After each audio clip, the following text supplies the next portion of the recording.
Welcome back, guys.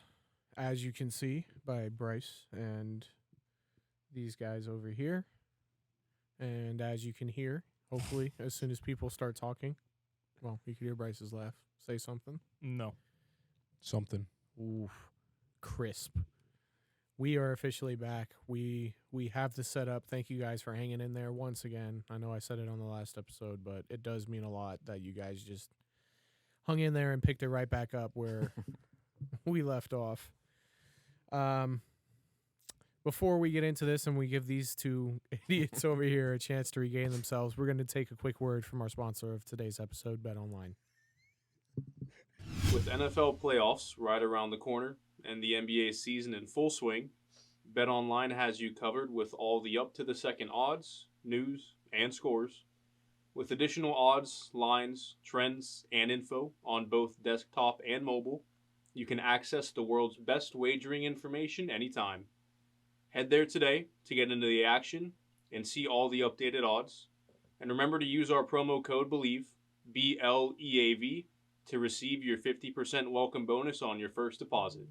Bet online, where the game starts. And once again, thank you to our sponsors of today's episode, Bet Online. You guys can use that welcome code BELIEVE for your 50% welcome bonus.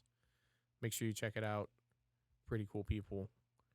We are back, like we said before, with the mics and the soundboard, but you know who else is back is the boys. Monday, January 15th was their first day back at Osceola Heritage, the training facility that we use out there. Mostly everybody did come back. We saw a couple of the lads overseas with international teams, and then one notable name not there was Martin Ojeda, still dealing with paperwork and visa issues. Didn't Facundo have that last year too? Or was that when we first signed him? Because I feel like at one point he wasn't back until like a week before the season. Yeah, it could have been him, or was it Ojeda last year too? I don't think would he go? I guess you only have a work visa for. It's possible, but I feel like we always have these issues beginning of season. Then it gets down close to the season starting. Everybody's like, "Oh, is it gonna be fixed? Is he gonna be here?" And then they're always here. So I feel like this is the first year where you can be like, "No, let's just take a chill pill. Club will get it worked out. Whatever government agency they got to work with, we'll be fine." So Ojeda will be back in time. Yeah, it's sounding like he will be back this week. Actually, later in the week, he should be back with the team training here in Orlando. Two players that did get new contracts and apparently did get all their paperwork worked out ahead of time are Ivan Angulo and Wildo Cartagena. We've talked about that on the podcast, but those boys, they're officially full-on Lions now for the first time. No parent club, no ties to anybody else. They are here fully. Looked good, obviously. It's kind of been a short off season compared to what we're used to here, but I feel like it's kind of good though, coming off of the year that we had last year, just to kind of pick up. Like, all right, you get a couple of months to rest, get yourself right, get yourself physically in the place that you need to be, and then like let's just pick up right where we left off. 100%. I mean, barring that Columbus game, I feel like we're in the. It was Columbus, yeah. Yeah. Mm-hmm. Yeah. Aside from that game, I mean, we were hot for 2 or 3 months ish. Yeah. So it's kind of like I kind of want to just go back straight into things, Mhm. considering how we kind of finished off the season. Yeah, I mean, and I feel like I said it here on the pod. I may not have, but I definitely said it the night we were watching the final.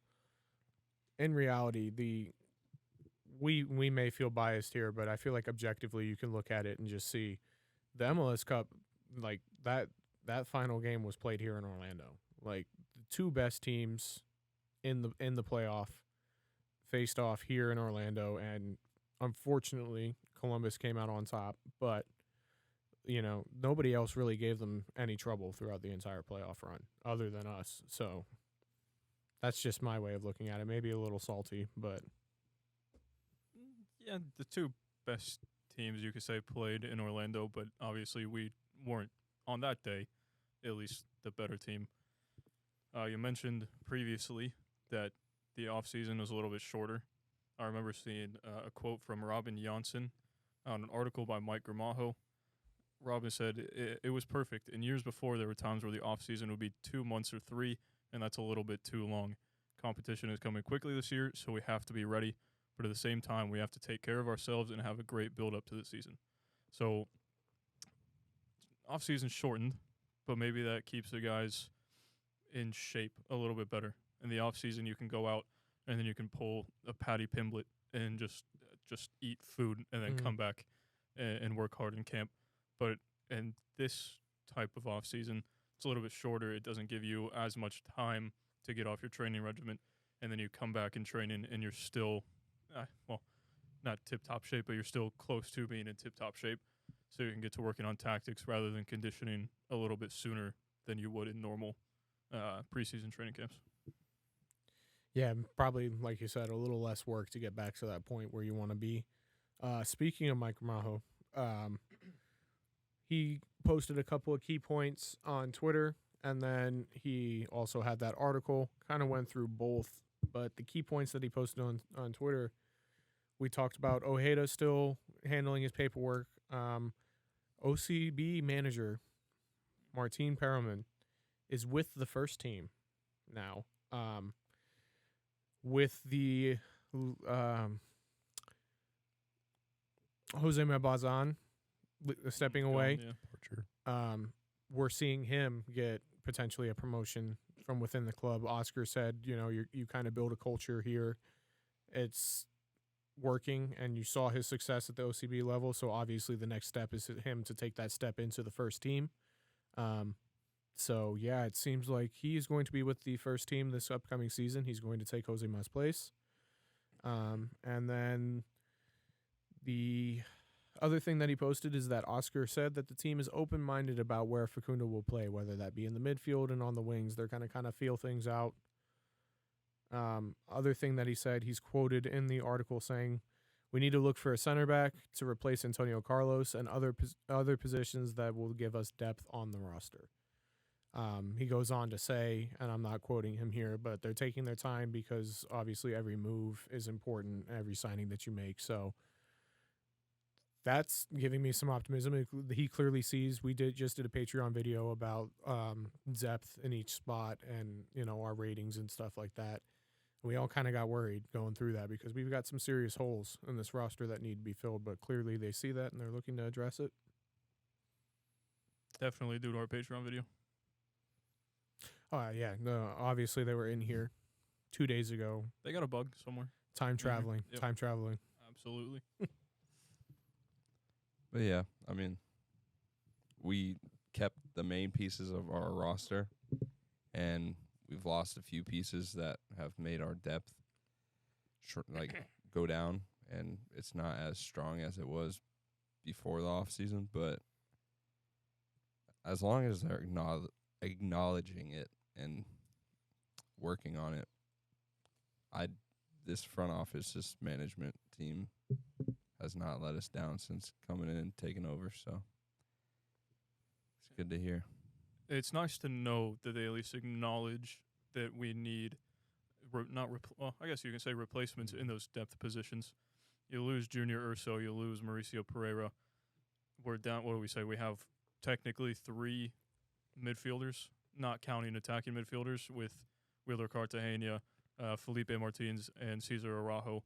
Yeah, you can kind of stick Dagur Dan in the midfield, but he was our starting right back, so you don't want to lose that. And if you only have 3 midfielders for those 6 to 8 positions, then you have a problem, especially playing in possibly 3 competitions plus 1 Leagues Cup that's kind of separate.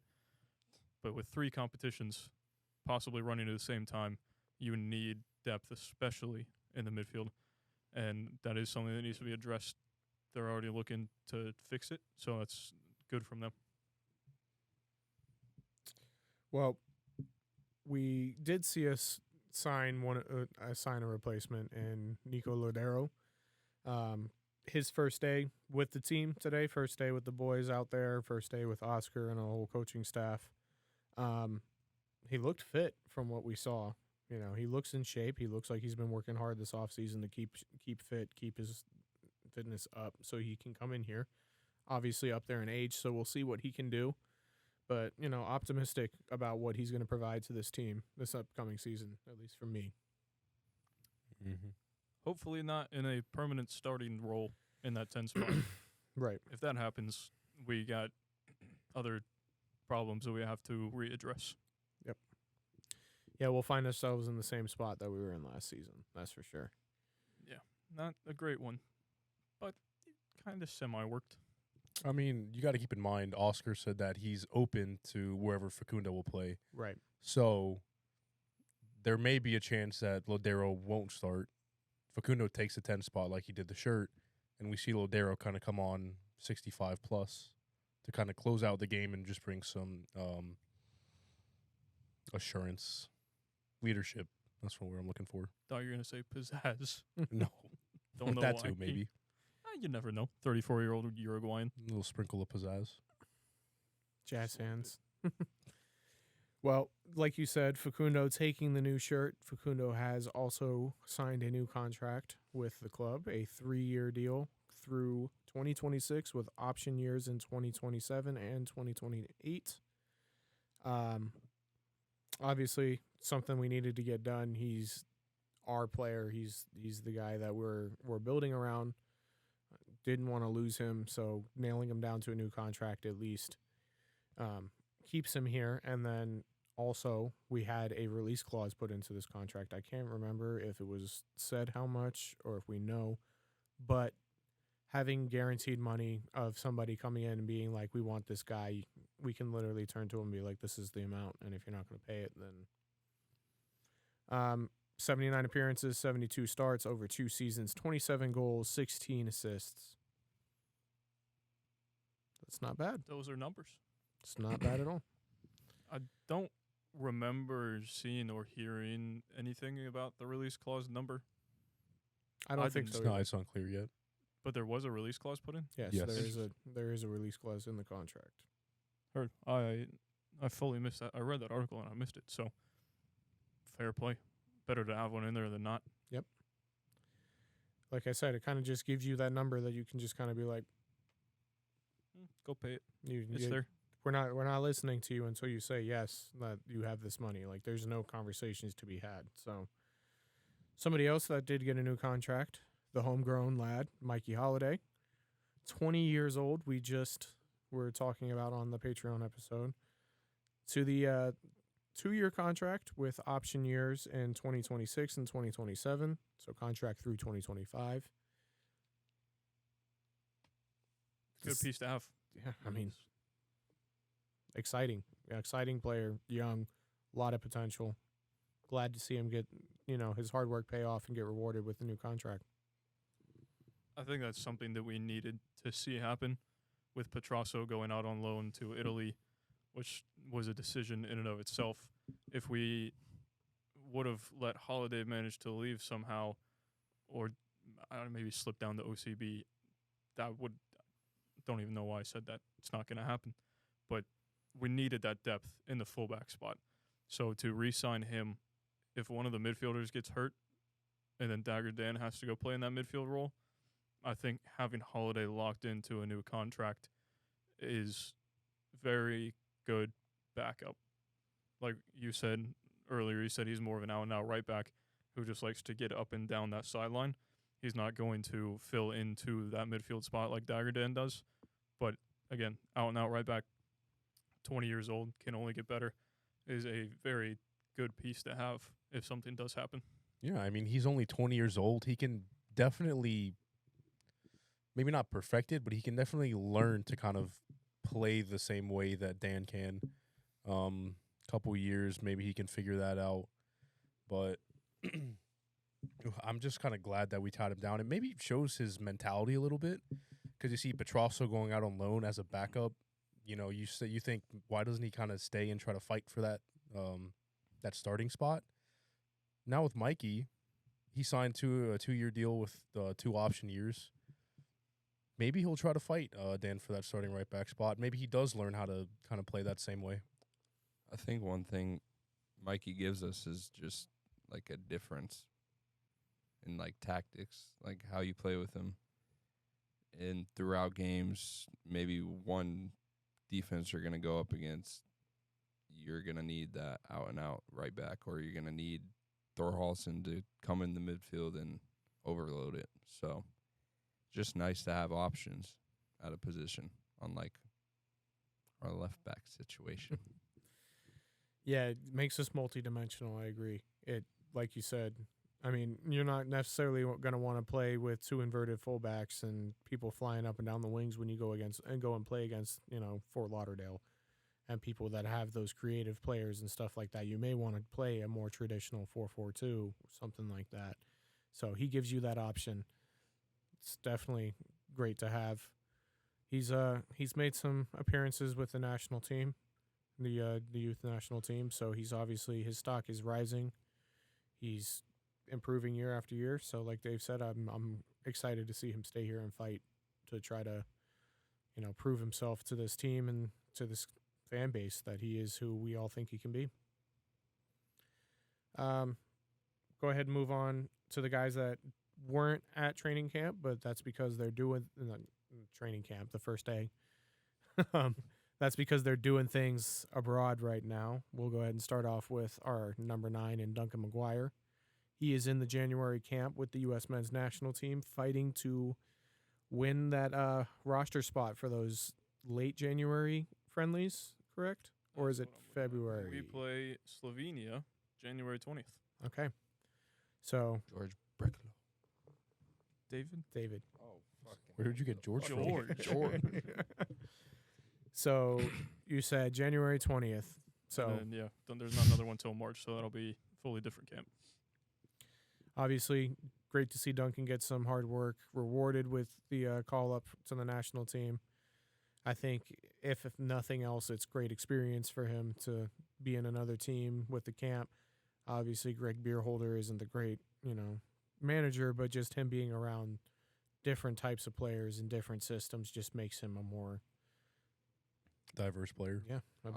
I was going to say, I don't want him anywhere near Greg, personally, because he likes to ruin everything he touches. But It's true. Well, we'll talk a little bit more about Greg at the end of this episode. We got a little U.S. men's national team treat for you guys. Fair. I mean, honestly, I'm kind of glad that Duncan's there. It kind of gets... It's news to me. Go ahead. You'll figure it out. Heard. I'm glad Duncan's on the national team. I feel like it's been not a long time coming, but we could definitely see it happening somewhat soon. And it also gets him a little exposure overseas. Some national team coaches, may talk to some club coaches that are from that country or whatnot. hands the fuck off. Unless you got a lot of money. At some point, there's going to be a point in time where he may take a jump overseas.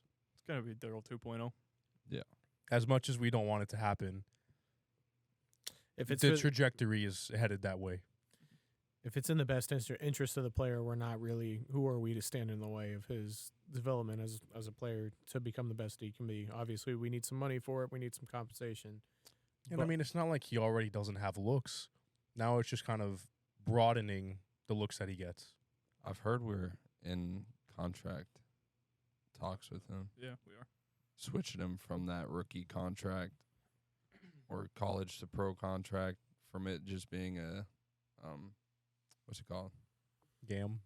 Nah, like a contract. Yeah, just like a option, a club option yearly to An a actual more like Official guaranteed contract. Guaranteed. So money. hopefully that gets across the line here soon.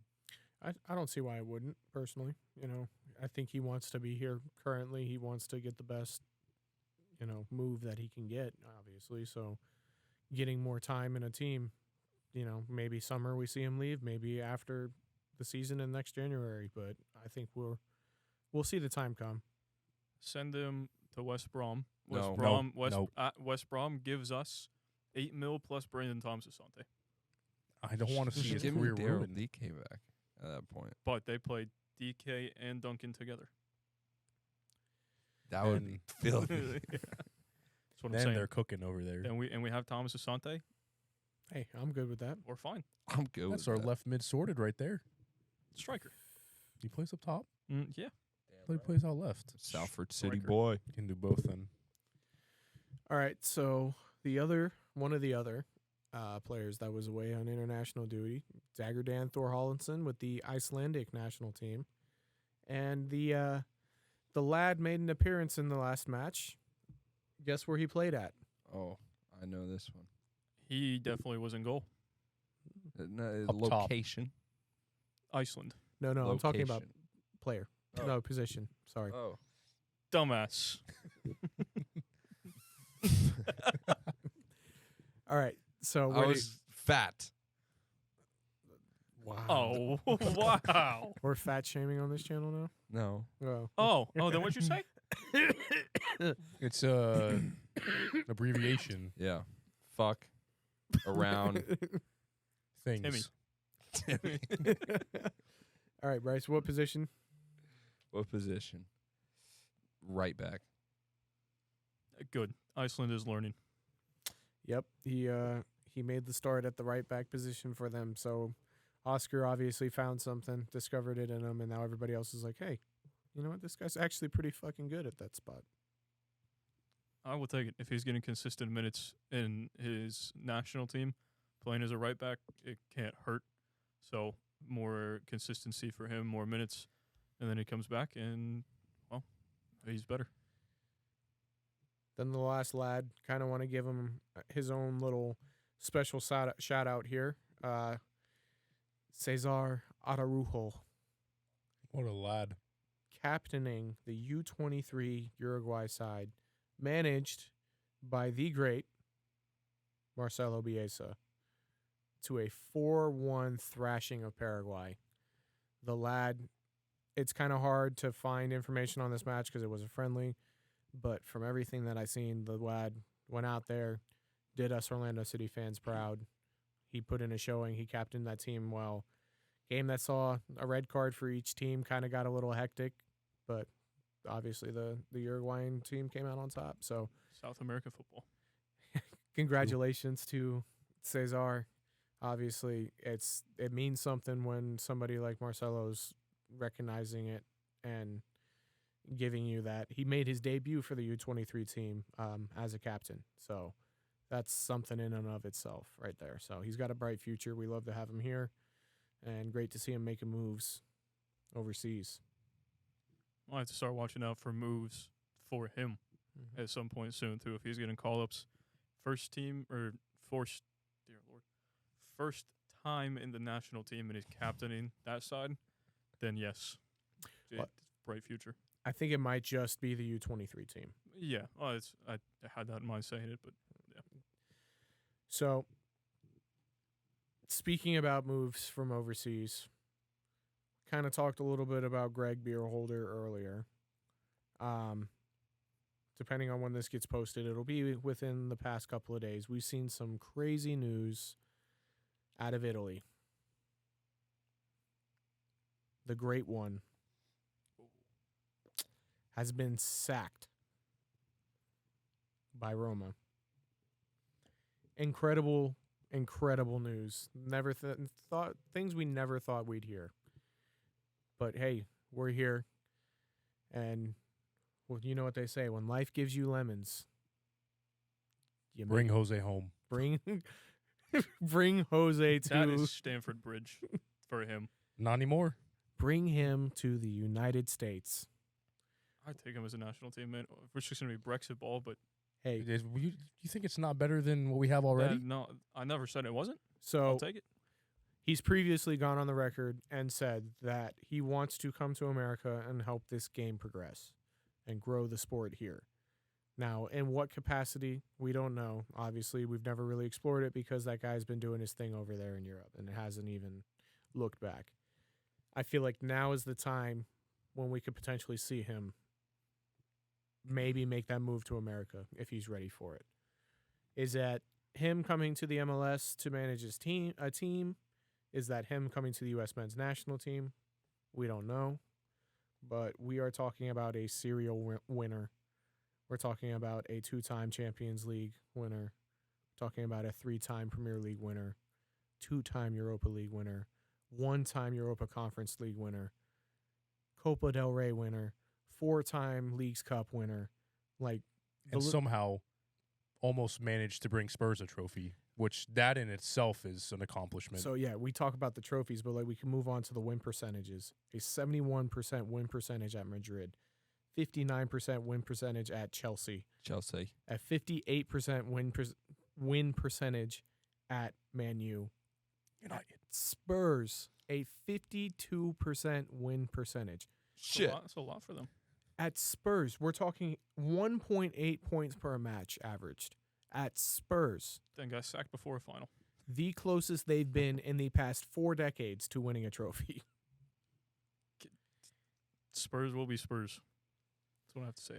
So, worst stats he's had in his entire career, but not necessarily his fault, but because of the club that he's managing. Roma, 49% win percentage, 1.7 points per match, 138 matches, 68 wins, 30 draws, and 40 losses. Also won the Conference League. Conference League final and brought them to the Europa League final last year too.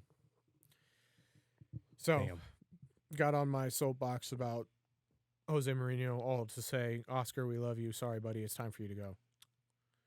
Bring me Jose. No, I'm kidding. Bring me. I don't care. Do it. No, I'm kidding, but I'm not kidding because it's like every single MLS team has to be like, sorry, Jesus. I just saw it. I saw the red. Every single MLS team has to kind of be like, as a front office, being like, could we do this? I think the only MLS side that has a vacancy on that head in the manager role is Minnesota currently. All the other clubs have brought someone in. Colorado brought in Chris Armas. But Minnesota has that role. But does Jose Mourinho want to go to Minnesota? Right. No. But you see it in the NFL, right?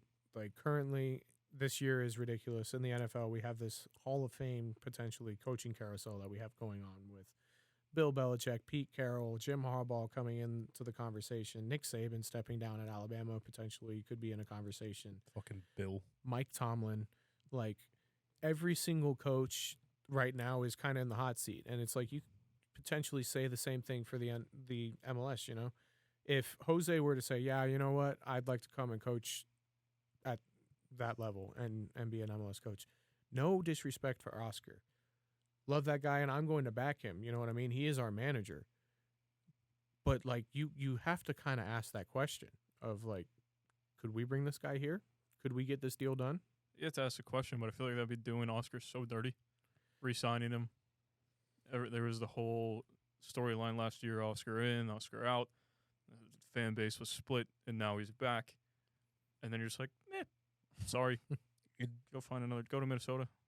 Like, that's harsh. It's doing him dirty, but like there's levels. Yeah. Like yes, Oscar is one of our greatest managers of all time, but Jose is one of the greatest managers of all period. time. Yeah. There are levels to this, and So, sack Poch. fuck off. Yeah, I was going to say if Poch loses one of the next week. Besides that fact, whoever wants him has to act fast. Because if Chelsea loses one more game, I'm personally going to Poch's house. I'm taking him in a plane, and I'm driving him to Iceland. You're driving a plane. Yeah, flying Nice. and driving. It's a He's water. driving It's it a on the water water. plane. I'm driving it on the boat. I'm done. Poch, fuck you. You make my head hurt. Yeah, so obviously the MLS is kind of a stretch. I don't see him managing there, but like I said, you got to ask the question. But I mean, it's in his own words that he could see himself. He could see himself coaching a club team or the national team. 13 years ago.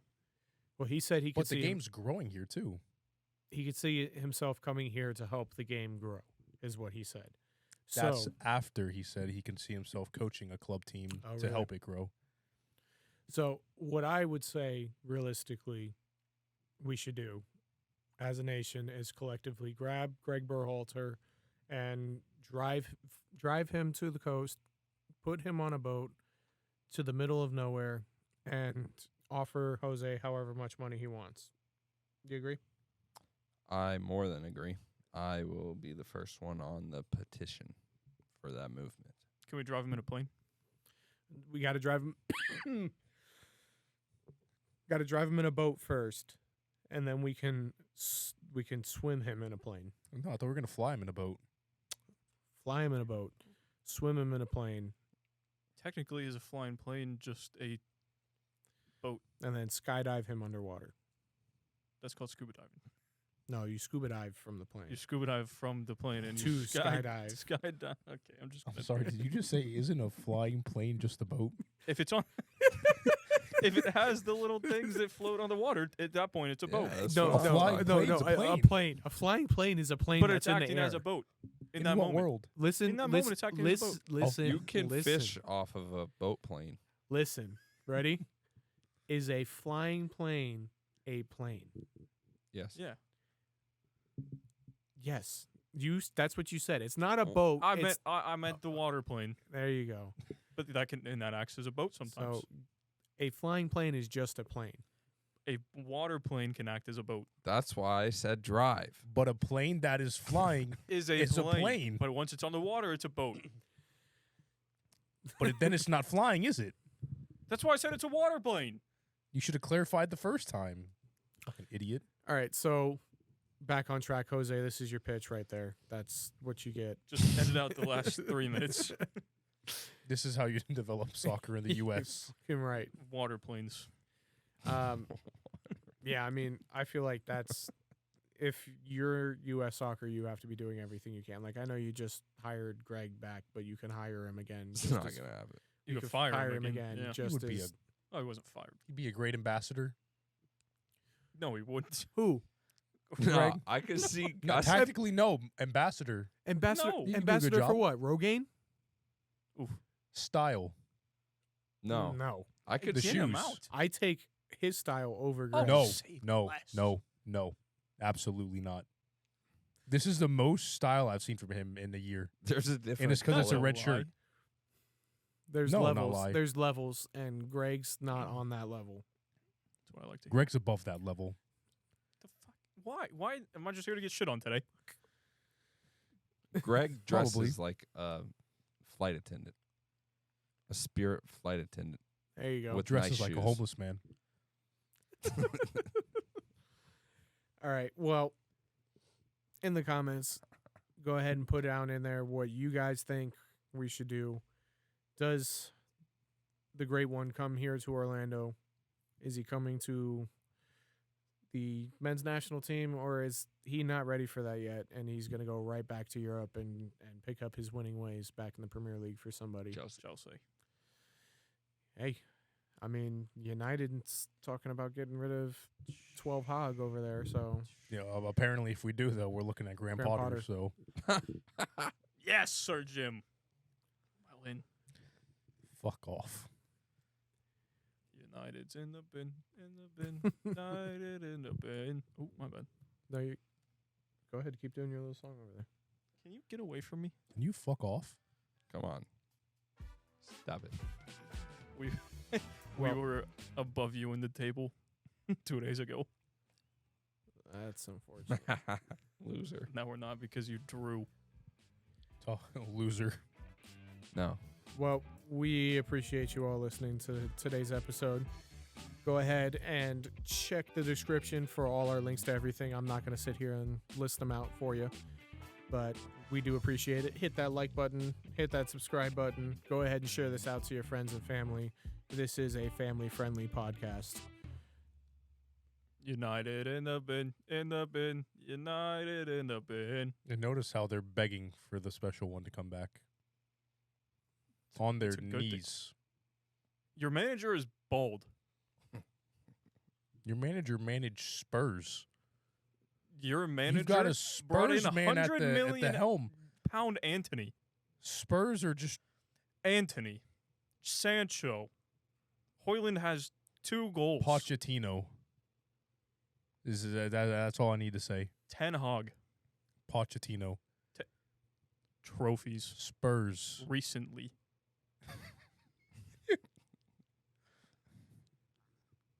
You almost You bit lost yourself that in the one. butt there.